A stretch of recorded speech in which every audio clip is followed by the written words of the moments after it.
Bienvenue les marques et les smarts dans ce nouveau numéro du supplément SmackDown de Catch Up, votre podcast officiel des cahiers du catch, votre émission qui résume et analyse chaque semaine le dernier épisode du show bleu de la WWE, SmackDown Live.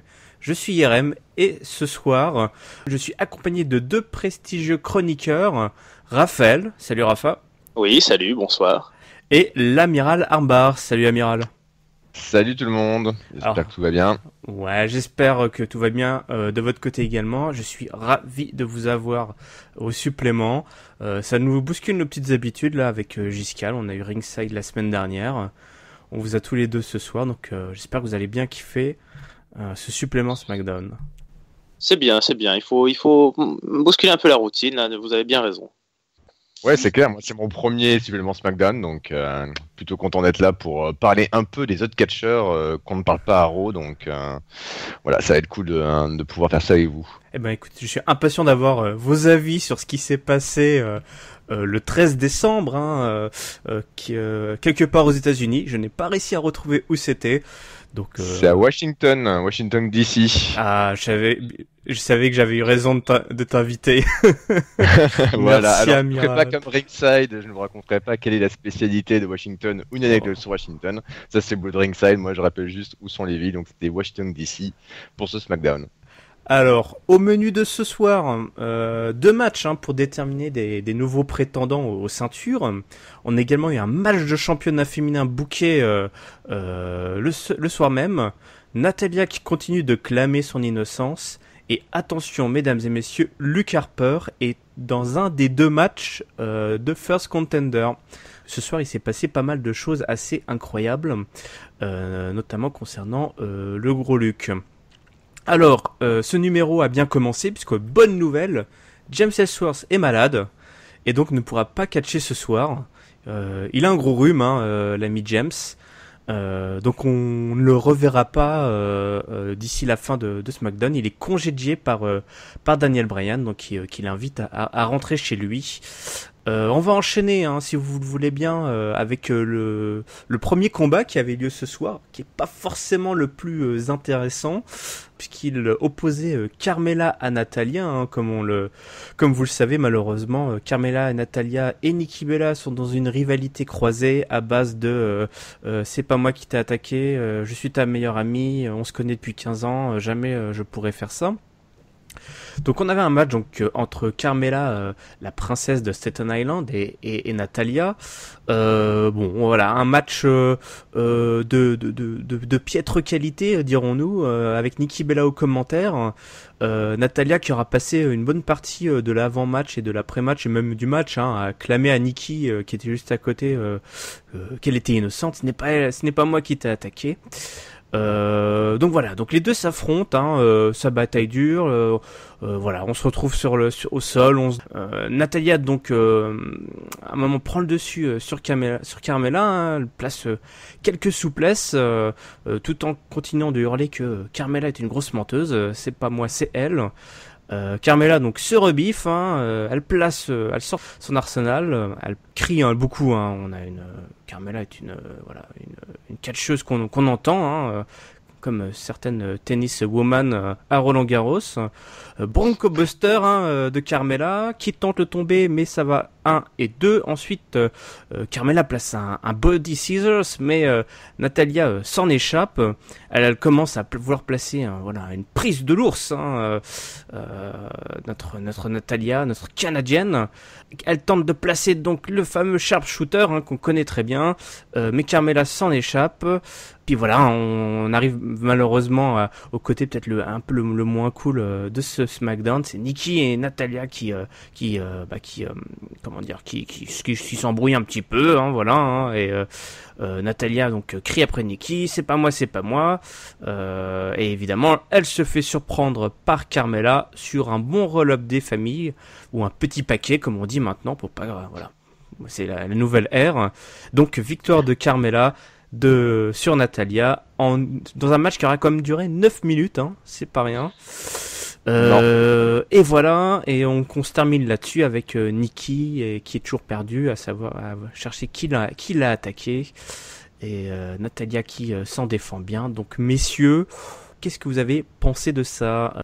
Elle a de gros problèmes dans la vie, Nikki, hein, savoir qui lui ment, sa copine Natalia ou Carmela. Alors c'est vrai que quand on est habitué à plutôt commenter du coup du côté Catch Up Pro avec Hank et Ringside du Sasha Banks Charlotte, là on est un peu obligé de se dire si on a fait un petit bond dans le temps. Alors c'est assez appréciable qu'ils essaient à SmackDown de faire une rivalité, une storyline secondaire qui n'est pas autour de la ceinture chez les filles. Ça c'est le point positif.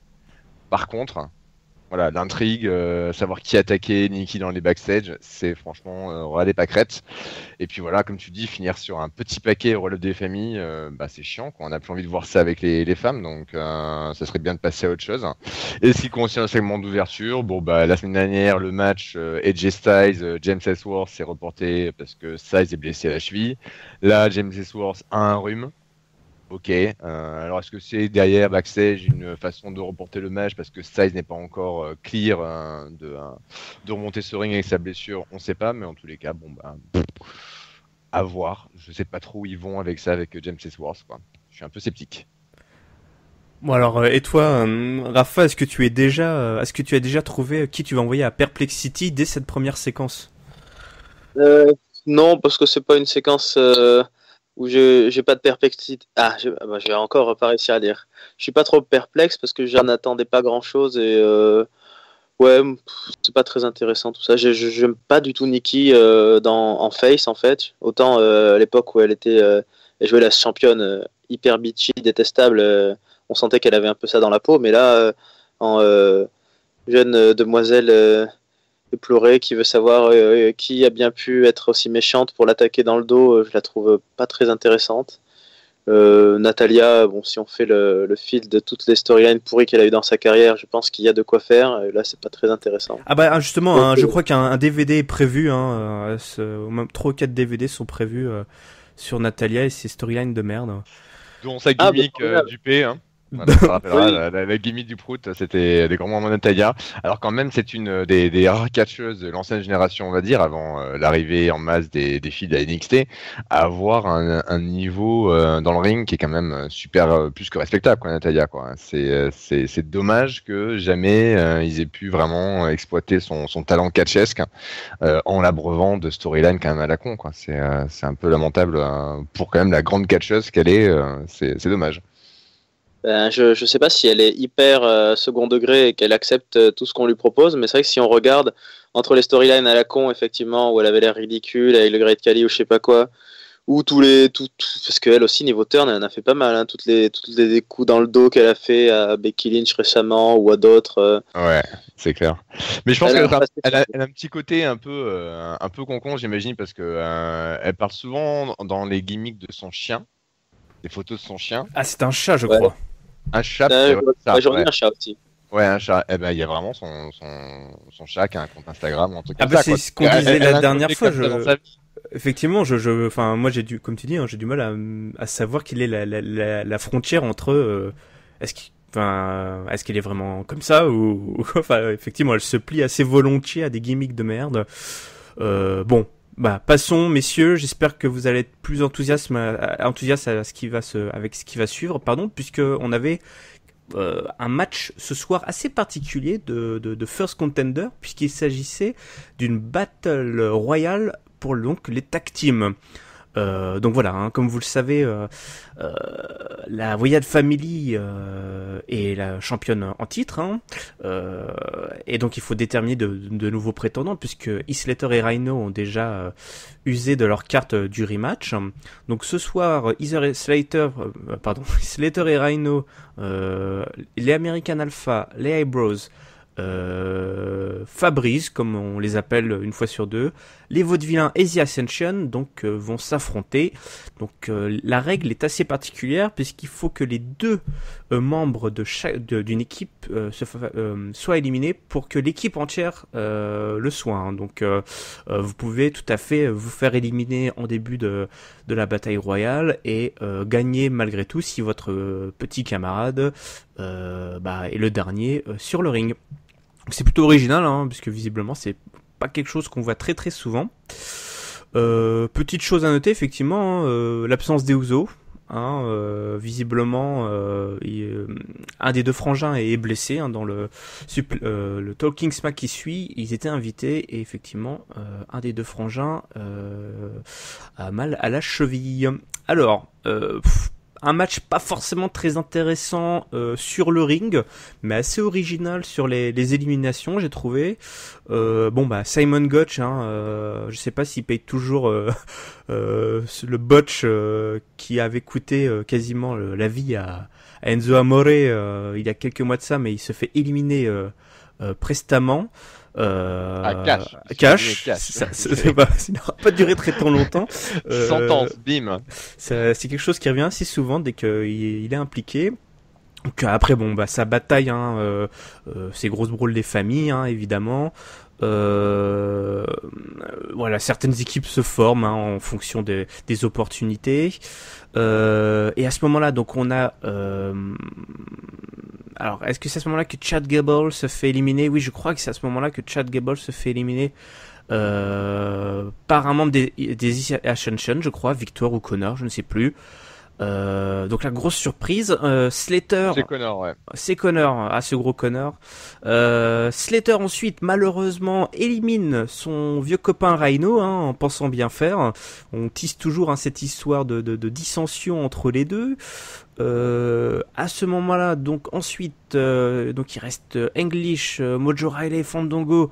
Mais qui se font éliminer à leur tour. On va passer un peu parce que c'était pas forcément très très intéressant. Donc voilà, il reste plus que Heath Slater, on va dire en face vraiment avec la foule derrière lui. Donc voilà, il se bat comme un beau diable pour essayer un petit peu de se faire pardonner hein, d'avoir éliminé Rhino. Jason Jordan lui n'est pas en reste hein, puisque voilà, il a également son momentum où voilà, il fait péter la grenouillère façon Kurt Angle et vas-y que ça tabasse dans tous les sens. Mais il se fait également éliminer cette fois-ci par Connor. Donc les Ascension sont assez présents ce soir.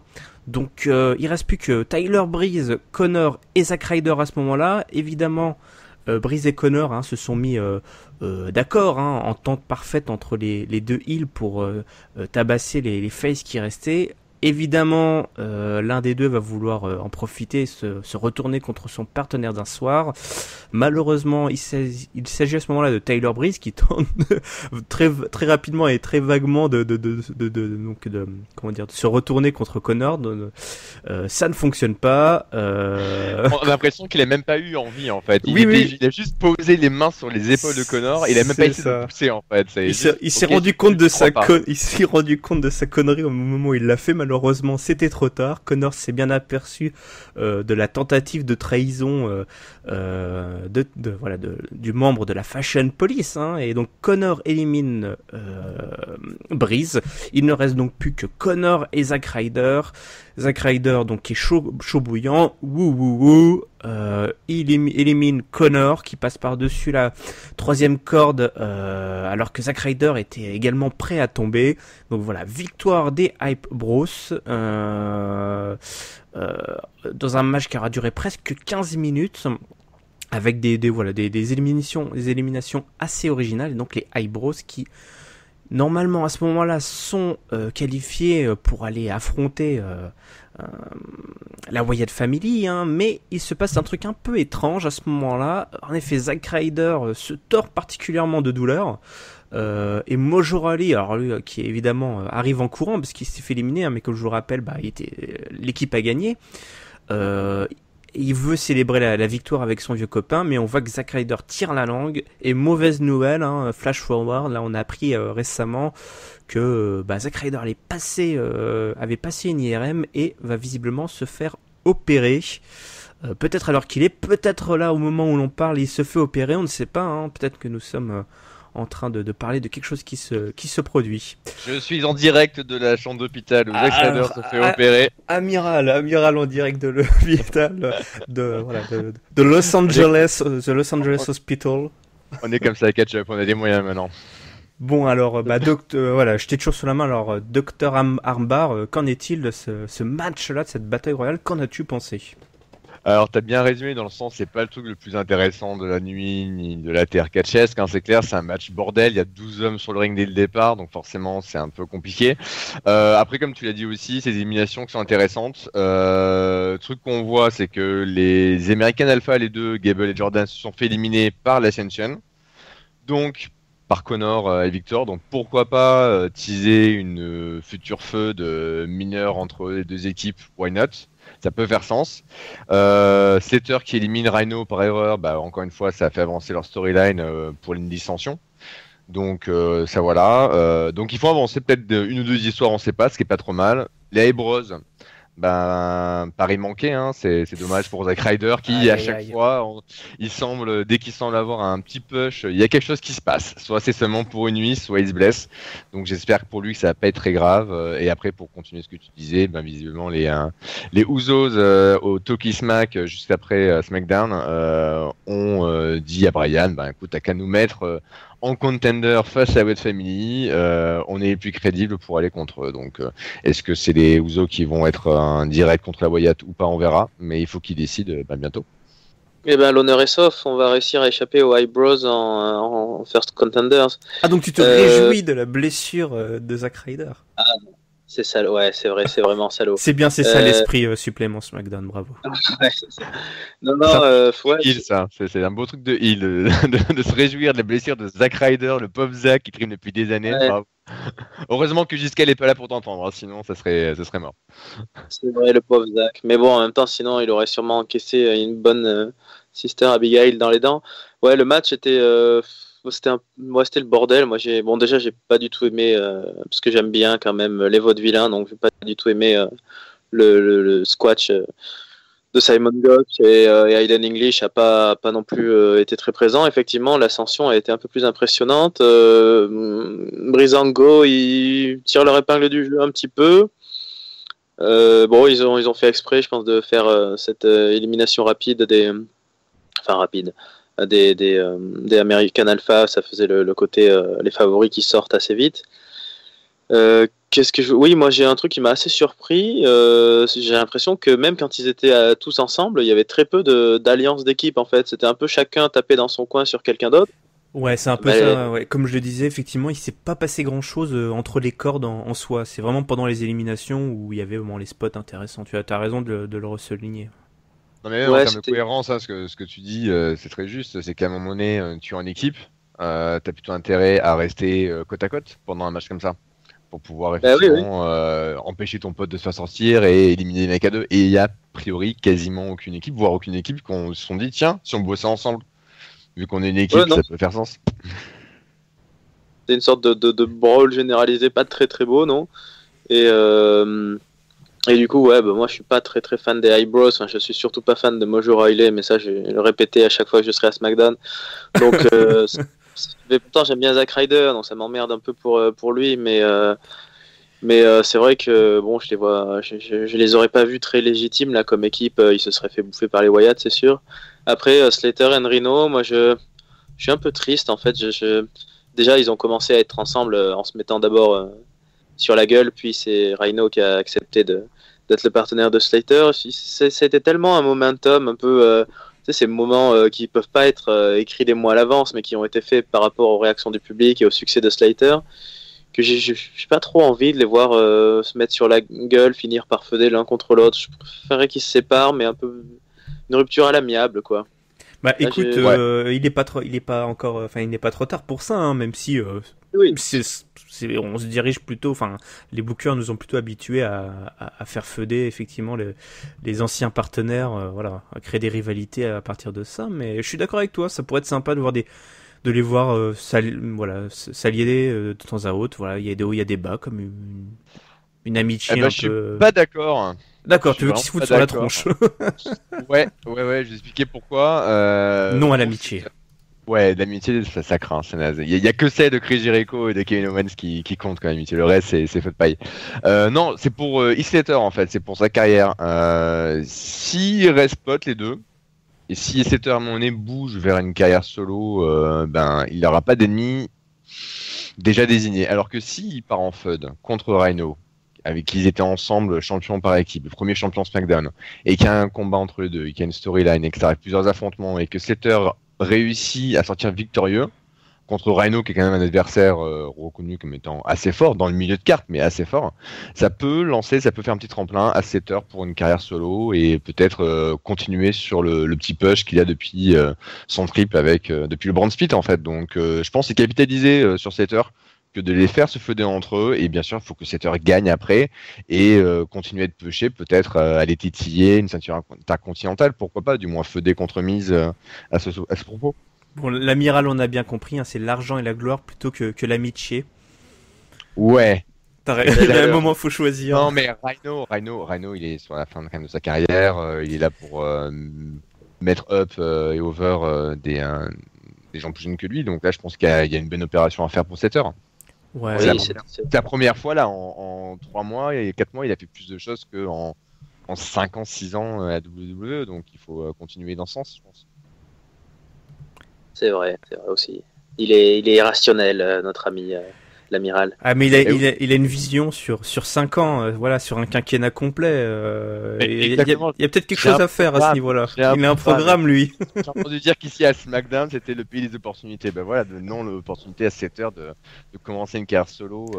Surtout que Daniel Bryan l'aime particulièrement, Heath Slater. Dans une interview, il avait notamment dit que il faisait partie de ceux qu'il aimerait, à l'époque où il n'était pas GM, qu'il n'était pas blessé, etc., que Heath Slater était parmi ceux qu'il aimerait mettre over. Donc il aurait aimé avoir une rivalité, notamment avec Heath Slater. Donc voilà, pourquoi pas 2017, l'année de Slater. Hein.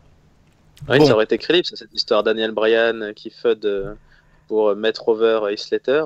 Après WrestleMania 30, je pense que ça aurait été difficile à faire passer quand même. Bah oui, écoute, ils étaient plus trop sur la même autoroute, hein, les deux. Donc on enchaîne avec un match de championnat qui à la base n'en était pas un, puisque Alexa Bliss, donc championne de la brande bleue, devait affronter ce soir une catcheuse locale, pas inconnue des suiveurs de NXT, puisqu'il s'agit de Deonna Purrazzo. Évidemment, Alexa Bliss refuse le match, voilà, c'était pas un adversaire à sa hauteur. Elle attaque la jeune catcheuse par surprise, la passe à tabac. Sur cet entrefait, évidemment, Becky Lynch intervient, vient réclamer son rematch. Elle est venue, elle est prête, elle, donc il n'y a pas de souci. La dernière fois, Alexa Bliss avait une excuse. Cette fois-ci, elles sont toutes les deux leur attirail. Il y a un ring, il y a un arbitre, donc on y va. Sauf que évidemment, Alexa Bliss ne l'entend pas de cette oreille. Pas de bol pour elle, Shane McMahon passé par là. Donc musique qui retentit et Shane qui vient booker donc pour ce soir right now ou plutôt next comme ils disent à ce moment-là, un match de championnat, donc Alexa Bliss, le rematch contre Becky Lynch, contre toute attente. Donc le match commence, évidemment Alexa Bliss. Un triple sweat. Un triple sweat avec Deonna Purrazzo. Non, parce que t'as dit petite blague douteuse, t'as dit Alexa Bliss contre Becky Lynch contre toute attente. Je ne sais pas qui. Alors là, écoute, voilà, si on pouvait mettre over contre toute attente l'année prochaine, ce serait fantastique. Parce que des matchs contre toute attente, si on pouvait en avoir à chaque pay-per-view. Non mais laissez tomber, toute attente perdra contre Roman Reigns, dans tous les cas. Donc, voilà, je vous spoil la fin de la feud. Tu veux dire que Roman Reigns va gagner contre toute attente? Non, c'est pas quoi, ça marche pas. On s'y attend à chaque fois. Non. Bon bref, revenons aux choses presque un peu plus sérieuses. Donc le match débute, évidemment, Alexa Bliss championne qui fuit le match. Becky Lynch qui tente rapidement de placer sa prise de soumission, mais Alexa Bliss s'en échappe. Donc voilà, Alexa Bliss joue la défense comme on dit. Becky Lynch, elle, est un peu plus motivée, évidemment. Maintenant, elle est là pour chasser le titre. Tentative à un moment donc de Becky Lynch de faire le tomber, ça ne fonctionne pas. Elle balance les dropkicks, hop, ça va forearm dans tous les sens. On retente cette fois-ci également une prise de soumission, mais sans succès. Et à ce moment-là, Alexa Bliss s'échappe à nouveau du ring. Et là, Aïe aïe aïe, blessure, c'est pas la soirée, blessure sur le genou, effectivement on la voit tomber, la jambe fait un mouvement bizarre mais on ne sait pas à ce moment-là si c'est du lard ou du cochon, voilà, donc évidemment l'arbitre fait bien son boulot, cette fois-ci on reproche souvent les arbitres de la WWE de faire de la merde, et ben là non, celui-ci compte, il voit un catcheur dehors, il va compter, étrangement Becky Lynch ne se donne pas à fond pour aller rechercher Alexa Bliss pour la remettre sur le ring, ça c'était un petit peu étrange, et voilà, donc Becky Lynch, victoire de Becky Lynch par décompte à l'extérieur, au bout de les 5 minutes, et donc Alexa Bliss qui fuit le match. Nous n'en resterons pas là évidemment, puisque Becky Lynch va attaquer Alexa Bliss, elle n'est pas contente, et on imagine à ce moment-là bien évidemment qu'il aura une suite à cette affaire. Messieurs, Raphaël, grand amoureux de la rouquine, si je me souviens bien, qu'as-tu pensé de cette prestation? Tu confonds. Moi à la base j'étais amoureux de Paige, mais elle n'est plus là. Becky Lynch n'était pas la seconde sur ta liste. Becky Lynch, c'est plutôt notre ami Kovacs, non, qui aime bien Becky Lynch. Non, si j'aime beaucoup Becky Lynch, mais voilà, toi j'ai prêché le faux pour te faire parler. Tu aimes beaucoup Becky Lynch. Et j'aime beaucoup Alexa Bliss aussi, et dire que tu ne sais pas si c'est du lard ou du cochon de sa part, je trouve ça assez désobligeant. Contre toute attente, effectivement, j'ai été obligé de placer. C'est vrai. Non, c'est le supplément calembour en fait, c'est ça? Oui, c'est on prépare l'almanach ketchup en fait. D'accord, c'est tout ce que tu avais à dire. Merci Raphaël pour ton intervention. C'est grande analyse catchesque du match. Merci. Oui, mais tu as souligné le fait qui était peut-être le plus marquant et le plus bizarre, c'est ce comportement de Becky Lynch qui ne va pas chercher Alexa Bliss à l'extérieur du ring. À part ça, le match a été assez rapide et ça sentait un peu venir que ça allait pas finir normalement. C'est rare que les matchs de championnat qui s'organisent comme ça right now se finissent clean. Donc c'est assez logique de la part d'Alexa Bliss de fuir. Et ça fait poursuivre une rivalité que moi j'aime beaucoup, et je trouve que Alexa est vraiment très très douée en championne, et Becky Lynch c'est un peu son rôle naturel quand même d'être la challenger, l'outsider à la recherche de son titre. Les deux sont à leur place et moi j'aime bien. Ça c'était oui, on en est à ce moment-là du show, c'était le meilleur moment. Ça commençait à devenir vraiment intéressant, j'ai trouvé. Donc et toi, Amiral, là en direct de la chambre d'opération de Zack Ryder, quel est ton avis sur ce match? Oui, et alors pendant qu'il lui redonne du Red Bull pour être hype. Donc ouais, comme le dit Raph, c'est plutôt donc là du classique. On a effectivement la heel qui va simuler une blessure, puisqu'on espère que c'est une simulation, que c'est pas une vraie blessure. Ça serait vraiment dommage pour Bliss. Donc partant du principe que c'était dans le scénario, qu'on a pu le voir après quand elle revient dans le ring, qu'elle met des coups de pied et ça a l'air d'aller bien. Même si plus tard elle dira à Talking Smack que c'était l'adrénaline qui lui a permis de faire ça malgré la blessure. Donc voilà, elle simule la blessure pour pour perdre le match mais conserver la ceinture. Donc du heel classique, et comme l'a dit Rafa, Lynch elle est plus à l'aise de toute manière dans le rôle de celle qui veut la ceinture que celle qui a la ceinture. C'est compliqué, On le voit pareil à Raw sur Sasha Banks, pour les faces qui sont super motivés quand on est là et qui veulent être champions, une fois qu'ils sont champions, c'est moins intéressant. Donc voilà, ça tourne bien. Super, donc la rivalité continue de plus belle. Donc, alors, attendez, je crois qu'il y a quelqu'un à la porte du studio, je vais ouvrir, comment on fait pour ouvrir la porte du studio? Je crois qu'on fait comme ça, voilà, j'appuie sur le bouton, voilà. Il y a une sécurité parce que la dernière fois il y a Man qui a voulu rentrer et ça s'est mal passé. C'est ça, on rentre un peu trop facilement dans ce studio, du coup on a mis en place tout un système de badge, mais je crois que, voilà, ça y est, quelqu'un est entré, c'est l'ami Ringside, voilà, qui est revenu faire son... bonjour. Comment ça va? Ça va, Ça va? Amiral, oui. bonjour. Très très bien. Donc voilà, c'est incroyable. Et ben oui, Giscard n'est pas là ce soir, donc j'étais obligé de le remplacer par 3 personnes, 3 chroniqueurs. Et encore, je ne sais pas si on sera à la hauteur. Voilà, de l'analyse fine que nous propose habituellement l'ami Giscal. Et voilà, Ringside, tu nous rejoins pour le main event. Voilà. D'accord. Ah oui, donc le plus intéressant probablement. Voilà, donc je vais reprendre. Donc je refais un petit retour en arrière dans cet épisode, puisque nous avions un épisode de Miss TV ce soir, dont l'invité prestigieux n'était autre que AJ Styles. Donc on est entre champions ce soir, évidemment, champion intercontinental d'un côté, champion, là c'est la dernière fois on en parlait avec Ringside, on ne sait même plus comment on s'appelle quand on est champion mondial de la WWE, le nom du titre n'arrête pas de changer d'une semaine à l'autre. Voilà, donc Miz et AJ Styles s'entendent très bien, ils s'auto-complimentent un peu tous les deux, ils parlent un peu de James Ellsworth, ils s'en moquent. Voilà, ça nous se rappelle un autre bon souvenir, comme quoi il a battu Cena et Dean Ambrose à plusieurs reprises.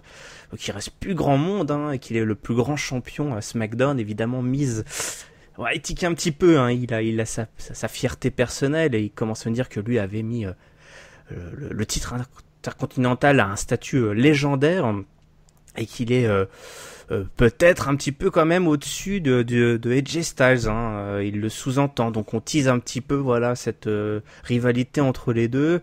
Il dit attention, moi je vais peut-être que je suis là. Tu dis qu'il n'y a plus de concurrence, mais peut-être que je suis le seul qui va pouvoir rendre au titre suprême son côté légendaire. À ce moment-là, alors que les deux heels commencent à se faire face à face, c'est impossible dans la logique WWE, on ne peut pas laisser des heels se prendre le bec aussi longtemps. Intervention de Dean Ambrose. Oui.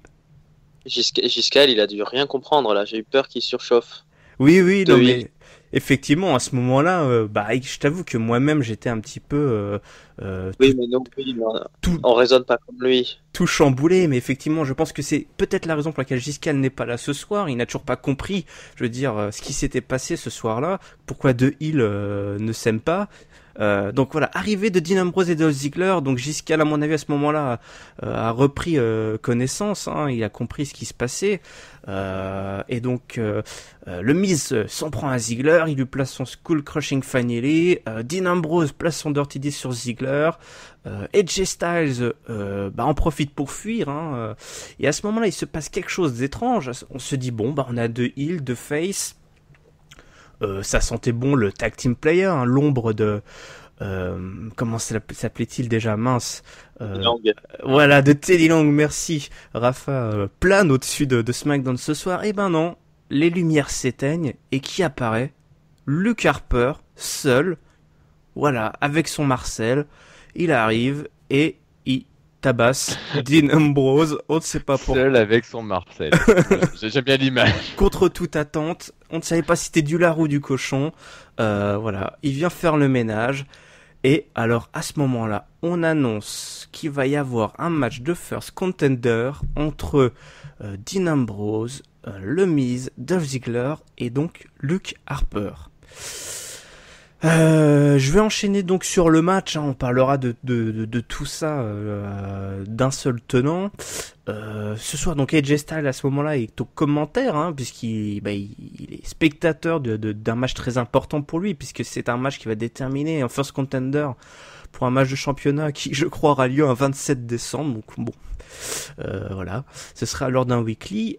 Et alors là, moi je vous avoue que je n'ai pas très bien compris ce qui se passait, mais on a juste un Luke Harper ultra dominant pendant une grosse moitié de début de match. Tout le monde a peur de Luke Harper, il dégomme tout le monde avec ses grosses lariats, ses grosses boots dans la tronche. Le Miz est totalement tétanisé, il ne sait pas ce qui va lui arriver, il tente une alliance, mais on a bien vu un peu plus tôt dans ce numéro que les alliances ne durent pas très longtemps. Là, elles ne commencent même pas, puisque la proposition d'alliance politique est refusée par Luke Harper via une grosse patate dans la tronche. Voilà, donc les globalement, tout le monde va devoir se mettre à plusieurs pour étendre Luke Harper. Le gros costaud qui place son torture rack sur Ziggler. Et c'est à ce moment-là que Dean Ambrose arrive enfin à mettre à terre le géant. Hein, parce qu'à ce moment-là, il paraît gigantesque. Il est très grand, Luke Harper. Mais il joue vraiment ce rôle de géant qui dégomme tout ce qui passe. Miz, évidemment, lui, joue un peu le voleur. Il tente d'en profiter pour placer un compte de 3 sur. Alors à ce moment-là, les 3 hommes sont au sol, mais pas de bol. Dean Ambrose lui ne se fait pas avoir. Il fait un roll-up et élimine la Miz, puisque je vous le rappelle, car je ne suis même pas sûr de vous l'avoir dit, mais il s'agit d'un match par élimination. Donc le Miz à ce moment-là est éliminé. Donc Ziggler et Ambrose, s'en mettent plein la tronche. Hein. Ça va, ça vient. Ambrose à ce moment-là Dolph Ziggler à ce moment-là excusez-moi, les deux se retrouvent sur le coin du ring. Harper les attrape, ça se balance depuis le coin du ring, tentative de tomber. Ambrose et Ziggler qui se rentrent dedans, vous savez, hein, ils se foncent l'un sur l'autre, double down comme on dit. Harper revient, il est complètement ouf. Il place une magnifique sit-out powerbomb, c'est je ne sais plus sur qui d'ailleurs, Ziggler ou Ambrose, mais le pauvre, il a dû souffrir. Ambrose place son Dirty Deed sur Harper, qui se fait donc éliminer. Il ne reste plus que Ziggler et Ambrose, ça tabasse dans la tronche, et à ce moment-là, le Miz réapparaît, hein, le Miz qui avait été éliminé. Il attrape la jambe de Dean Ambrose. Merci de suivre ce résumé. Et donc Dean Ambrose qui monte sur le ring et qui se fait cueillir par un magnifique kick de Dolph Ziggler. 1, 2, 3, victoire de Dolph Ziggler qui devient donc le nouveau first contender et qui ira donc affronter AJ Styles pendant les vacances de Noël. Je ne sais pas si c'est un beau cadeau qu'on lui offre. Eh bien, on va profiter. Je vais laisser la parole à l'intrus, hein, celui qui a réussi à déjouer toutes les sécurités mises en place pour les studios. Ringside. Moi, je n'ai pas vu SmackDown. Je pensais que c'était Raw qu'on faisait ce soir. Il est pas là, Hank? Non, il n'est pas là. Non, mais non, j'ai tout vu, voyons. Ah là, tu m'as fait peur. Quel talent d'acteur.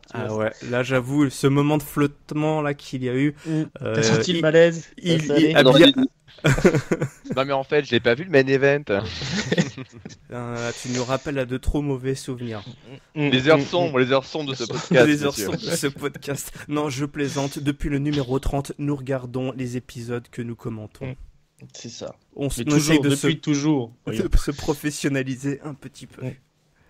Bon, Rick, bah écoute, c'était franchement, c'était super cool, hein, très original d'avoir balancé tout le monde comme ça dans le main event, dans la course à la ceinture. Enfin, on éloigne James Ellsworth du main event.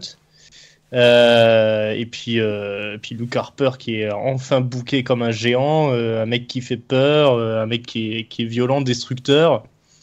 J'étais très très déçu par son retour là où il a enchaîné les défaites contre Kane, mais là clairement s'il continue à le booker comme ça, là il a du potentiel, au moins pour revenir dans la title picture pour n'importe quelle ceinture, quoi que ce soit intercontinentale ou même la ceinture de champion du monde. Rappelons juste qu'il est champion par équipe, hein, officiellement.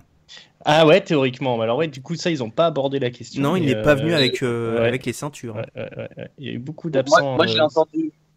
Mais effectivement, il m'a semblé que quelqu'un l'a dit, Mauro Ranallo ou JBL, je ne sais plus, a dit aux commentaires, les Wyatt sont en Freebirds Rules, mais oui, donc a priori c'est confirmé, il est champion. Je pense que c'était Mauro. JBL devait sûrement être en train de faire une petite sieste à ce moment-là. Forte chance, ouais. Non mais ouais, ils l'ont dit, c'est officiel. Et par contre, la grande question, c'est où ils étaient les Wyatt pendant ce match? Pourquoi ils sont pas venus pour aider Harper à gagner le match?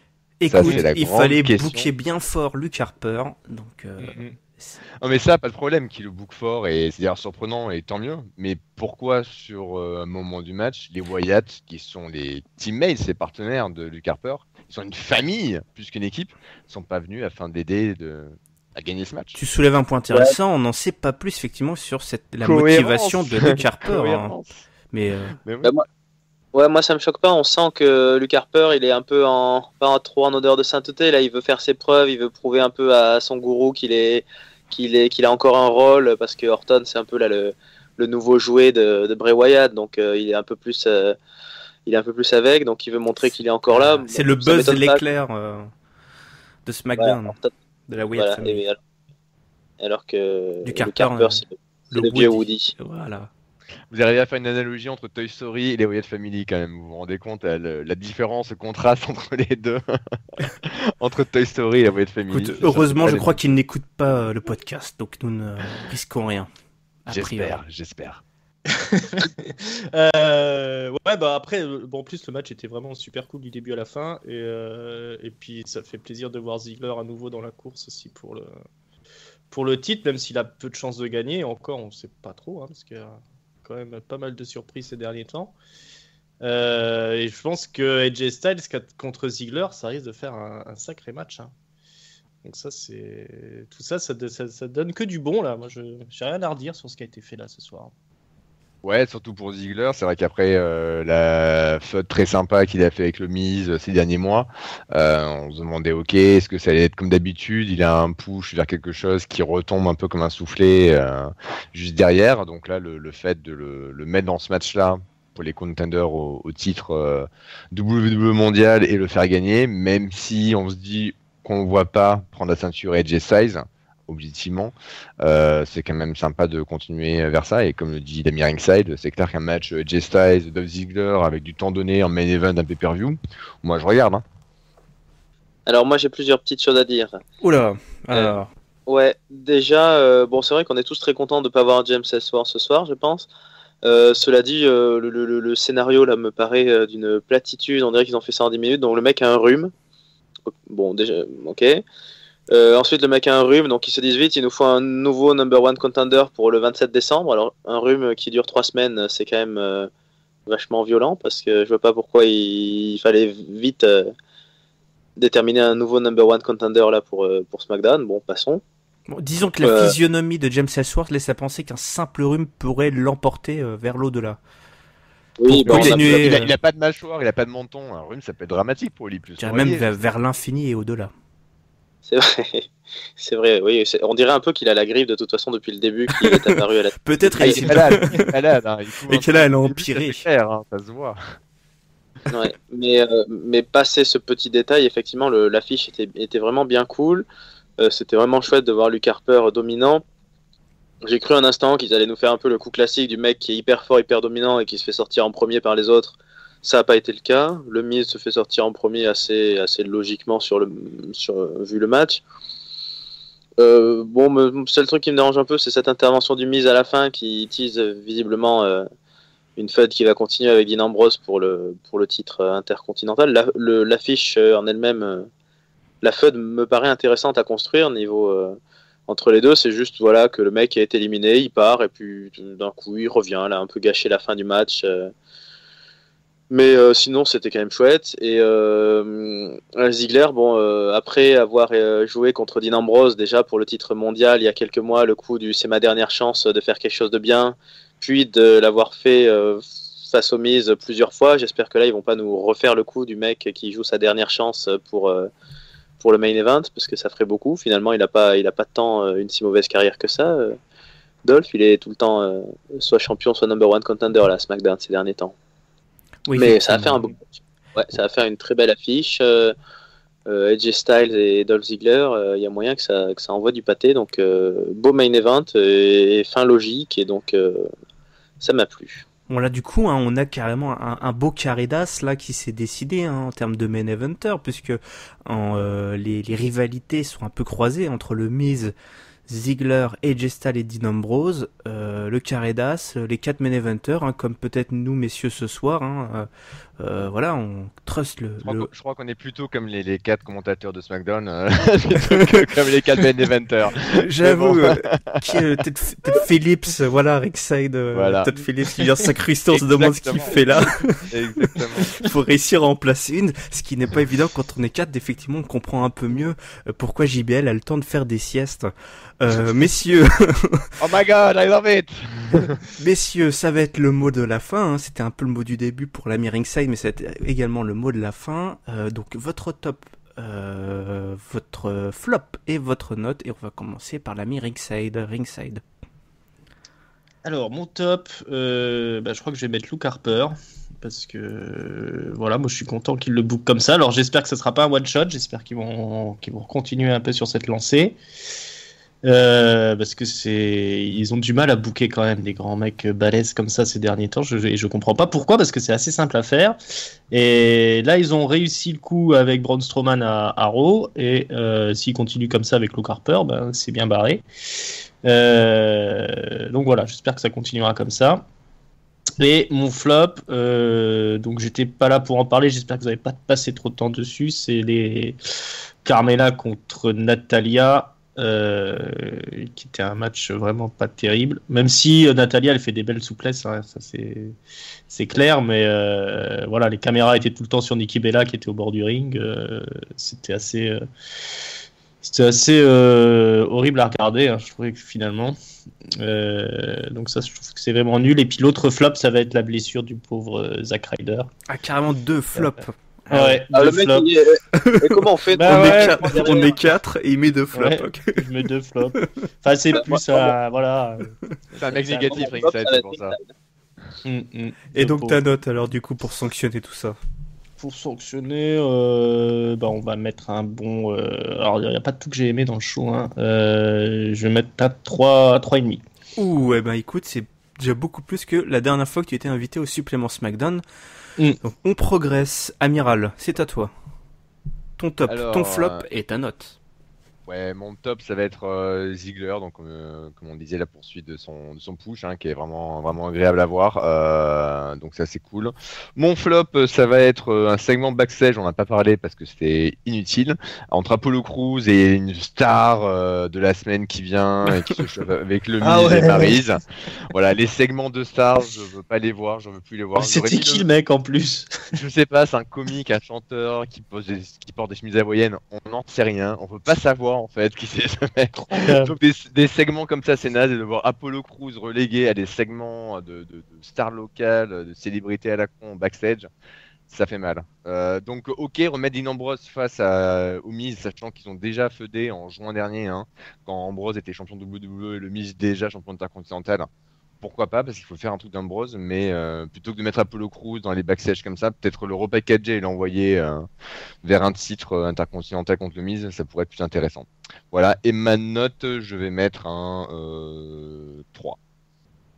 Eh ben écoute, ce n'est pas mal du tout. Rafa, ton top, ton flop et ta note, s'il te plaît. Ouais, moi j'ai une proposition. Apollo Crews, il faut le mettre en tag team avec Neville. Ils ont à peu près la même exposition. Mais je crois que Neville est dans l'autre roster, il me semble. Oui, je sais bien. Mais c'est un peu les mêmes équivalences. On n'a pas de preuve de ça, hein, qu'il soit dans le roster Neville. C'est vrai. Nous, on n'est pas au courant. Hein. Du côté catch-up pro, on n'est pas au courant. Effectivement, on l'a jamais vu. Hein. Tu as raison, pardon, excusez-moi, je balance des infos non vérifiées. Alors, si vous avez des infos, n'hésitez pas à les mettre en commentaire. Si vous avez vu des villes, quelque part, faites-nous signe. Ah si, en plus, si. Je crois qu'on l'a vu un moment quand il y a eu une entrée interminable de Goldberg à un des Raw, parmi les mecs qui faisaient coucou derrière, je crois. Je crois que voilà. C'est pas impossible. Ouais. Neville s'est pris un Avada Kedavra et on l'a pas revu depuis. Neville Londuba. Alors oui, donc c'était à moi. Oui, vous avez dit beaucoup de bien du main event, mais moi je vais distribuer mon top à quelqu'un d'autre. Je le mets à Alexa Bliss, qui a fait une championne convaincante. J'avais appelé de mes vœux avant TLC à ce qu'elle gagne la ceinture. Je vois que j'ai été écouté par les bookers. J'étais sûr que ça allait lui donner un bon rôle. Elle est bitchy à souhait, j'adore. Là, je partage totalement l'avis de Giscal, hein, qui pourtant pourtant aime Alexa Bliss alors qu'elle est heel, donc ça prouve son talent. Mon flop, moi j'aurais bien aimé mettre ceux de Ringside, donc j'ai envie de mettre un flop à Ringside qui arrive au dernier moment et qui prend 2 flops. Oui, aïe. Mais non, on va rester en bonne entente. Mon flop, ça va être la bataille royale m'a pas trop plu, mais je vais mettre le traitement des vaudevillains, encore une fois. Et ma note, j'aurais mis 3 aussi, je vais mettre 3. Très bien. Eh bien, écoutez, messieurs, on a eu beaucoup de top de flop. Alors moi, mon flop, ça va être l'absence de Giscal ce soir. Mais mon top, ça va être votre présence à vous, messieurs. Vous avez réussi haut la main à remplacer, si je puis dire, hein, je mets 50 guillemets autour de ça, mon collègue habituel. Et du coup, je mets une note au podcast et non pas à l'épisode de SmackDown. Et je mets donc 4,5 à ce numéro. Messieurs, merci. Merci à tous nos auditeurs de nous écouter. Avant que Ringside ne me coupe la parole, vous pouvez nous retrouver sur PodCloud, YouTube et iTunes, évidemment. Sur PodCloud. PodCloud, ah oui, il faut dire PodCloud. PodCloud, il l'a fait, il l'a dit. Yes. Sur PodCloud. Voilà. Les auditeurs nous le réclament à chaque fois. On a en commentaire des gens qui disent mais il faut dire PodCloud. Donc voilà. Donc sur PodCloud, iTunes ou YouTube, voilà. Évidemment, vous pouvez également nous retrouver évidemment sur le site lescahiers-du-catch.com et sur le forum pour discuter de catch, des affaires du Facebook. Catch. Du monde du catch. Nous sommes sur Facebook et oui, notre social media manager, l'amiral, a bien fait de me le rappeler. Nous sommes sur Facebook, vous tapez Catch Up CDC, vous nous trouvez. Voilà, c'est une autre façon de rester en contact avec nous. Quant à moi, je vous donne rendez-vous donc la semaine prochaine pour un nouveau numéro du supplément SmackDown. Entre-temps, vous allez avoir du pay-per-view, parce que j'ai découvert ce matin, à mon grand regret, qu'il allait avoir encore un pay-per-view ce week-end, un roadblock, un End of the Line, puisqu'il y a déjà eu un roadblock en début d'année, donc ce n'est même pas l'édition 2016, puisqu'il y a déjà eu une édition 2016. Voilà, donc ça veut dire que j'étais de gauchomètre et compagnie. Voilà, donc on va bouffer du catch jusqu'à la fin de l'année. Messieurs, encore merci pour votre présence, votre générosité. Merci à toi. Merci à toi. T'en prie. Et voilà, je vous dis à bientôt. Salut à tous. Ciao, bye bye. Ciao. Ciao. Bonsoir.